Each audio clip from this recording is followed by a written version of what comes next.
आप लोग अध्यात्म जगत से जुड़े हुए हैं तो आप लोगों ने दिव्य सुगंध के बारे में भी सुना होगा। तो एक बार श्री गोपीनाथ कविराज जी ने अपने गुरु यानी गंध बाबा से पूछा था कि भगवान श्री कृष्ण के शरीर से कौन सा दिव्य सुगंध निकलता था। तो उन्होंने जो भी इसके बारे में बताया है, उन्होंने चैतन्य महाप्रभु के बारे में भी कुछ कुछ बातें बताई है उसमें। तो जो भी वहां पे डिस्कशन हुआ था, इस वीडियो में हम उसी के बारे में सुनेंगे। और जिस पुस्तक से मैंने इस अध्याय को लिया है उसका लिंक मैंने डिस्क्रिप्शन में दिया है, तो आप वहां से जाके उसे बाई करके पढ़ सकते हैं। तो आइए हम लोग सुनते हैं। श्री गोपीनाथ कविराज जी लिखते हैं, गुरुदेव पुरी के 3 तल्ले बंगले वाले आश्रम में ठहरे हुए थे। बंगले में बरामदा था। एक दिन वहीं आराम कुर्सी पर बैठे हुए थे।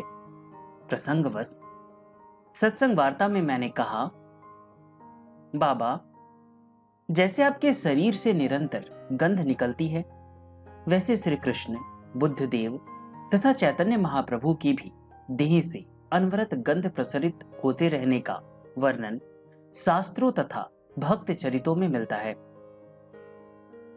भगवान बुद्ध के निवास स्थान का इसी कारण से गंध कुटी नाम ही पड़ गया था, जिसका मर्म न समझ सकने से यूरोपीय विद्वानों ने उसे उन्हें अर्पित किए गए पुष्पादि की गंध का प्रभाव माना है।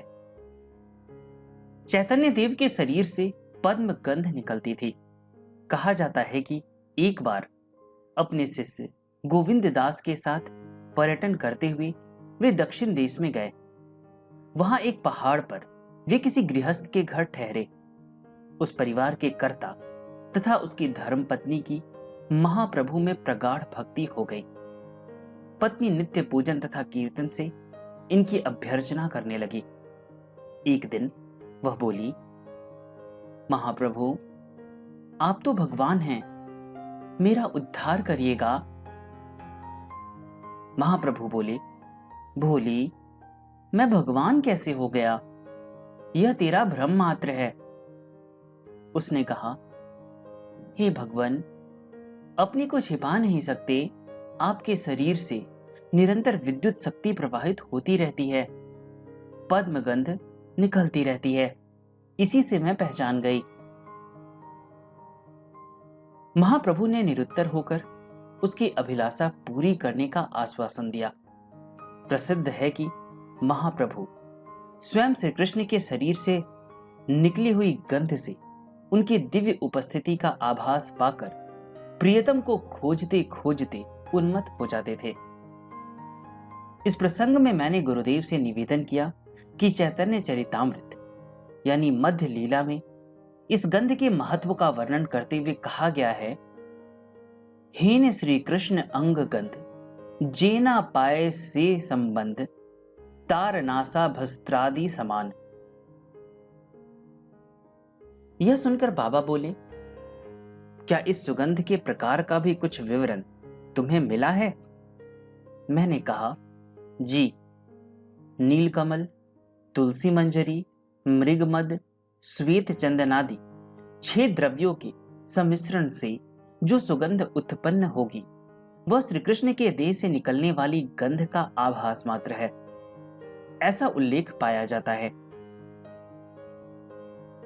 हम लोगों के देखते देखते बाबा ने शून्य में झटका देकर एक एक करके उपयुक्त 6 पदार्थ एकत्र कर लिए। फिर उनके मिश्रण से शास्त्रोक्त अपूर्व गंध तैयार कर दी। मैंने निवेदन किया, बाबा, हमारी इच्छा है कि इस गंध को हम अपने पास कुछ समय तक रखें, ऐसी व्यवस्था कर दीजिए। बाबा ने एक सीसी लाने को कहा। मैं एक होम्योपैथिक दवा वाली छोटी सीसी ले आया। बाबा ने अपनी लोकोत्तर सृष्टि प्रक्रिया से उस गंध को तेल में परिवर्तित करके उस सीसी में भर दिया। वह मेरे पास बहुत दिनों तक रही। महान पंडित प्रमथनाथ तर्कभूषण उस गंध को सूंघ कर भाव विभोर हो गए थे। तो जैसा कि आप लोगों को पता है कि गंध बाबा यानी श्री विशुद्धानंद परमहंस जी ज्ञानगंज से आए थे और उनके पास ऐसी सिद्धि थी कि सूर्य विज्ञान के बहुत अच्छे जानकार थे वो। और किसी भी प्रकार का अगर आप सुगंध चाहते हो तो गंध बाबा उसको उत्पन्न कर देते थे सूर्य के प्रकाश और लेंस से। तो उनकी पूरी जीवनी मैंने बनाई है, उसका ऑडियो बुक है, अगर आप चाहें तो डिस्क्रिप्शन में लिंक दिया गया है, आप वहाँ से उसे भी पूरा सुन सकते हैं। और जिस पुस्तक से मैंने इस अध्याय को लिया है उसका भी लिंक मैंने डिस्क्रिप्शन में दिया है, उस पुस्तक को भी आप पढ़ सकते हैं। धन्यवाद।